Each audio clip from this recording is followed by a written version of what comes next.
Nakabili ako ng kamuting kahoy sa Don Quixote kasi naboring ako dito kanina, so nagpunta ako ng Don Quixote. 1,000 yen siya. Okay na rin yung presyo niya. Bago pa rin. Tinitignan ko yung mga mahiwa-hiwa kung meron ba siyang mga kalawang, so ibig sabihin hindi maganda yun. Ngayon, dai, nakalimutan ko na yung proseso sa paggawa ng kamuting puto. Hindi naman sa nakalimutan, dai, yun bang 7 years old pa kasi ako nagluluto nun, dai, nung sa probinsya, di ba?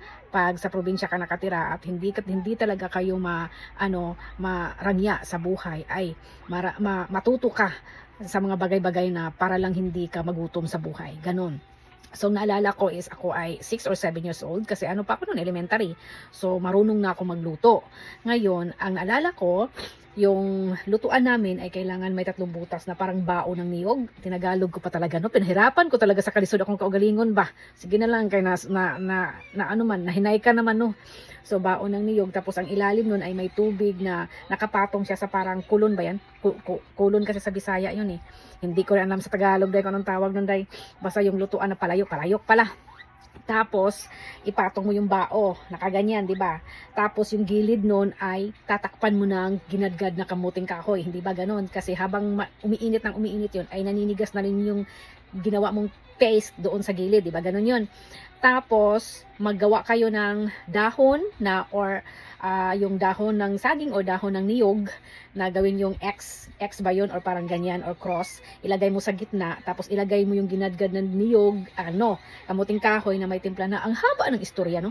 Wala, inaano ko lang kung tama ba yun ang pagka-imagine ko.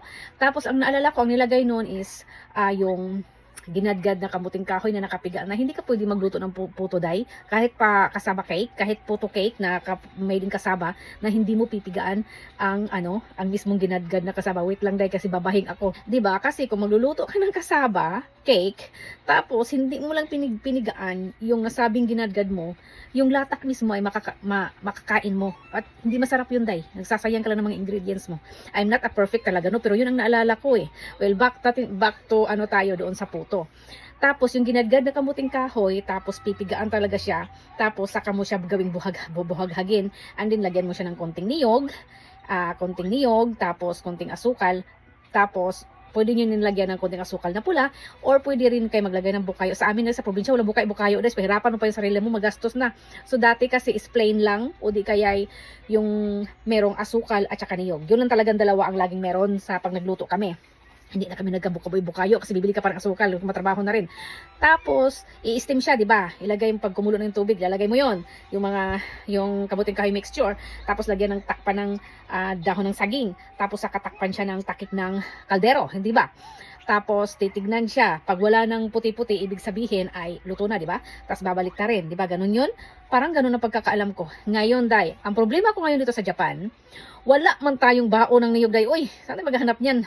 Tapos, pagbili pa tayo ng palayok, dai, para lang magluto nun.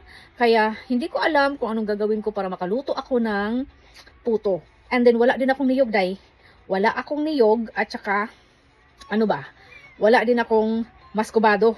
So, ang gagawin ko na lang siguro, dai, bahala na si Batman, ganun, no? So, ibibideo ko. I-try ko lang kung kaya ko mag-video ha, kay pag tinabad ako, diretso na, dai. Bye-bye, dai.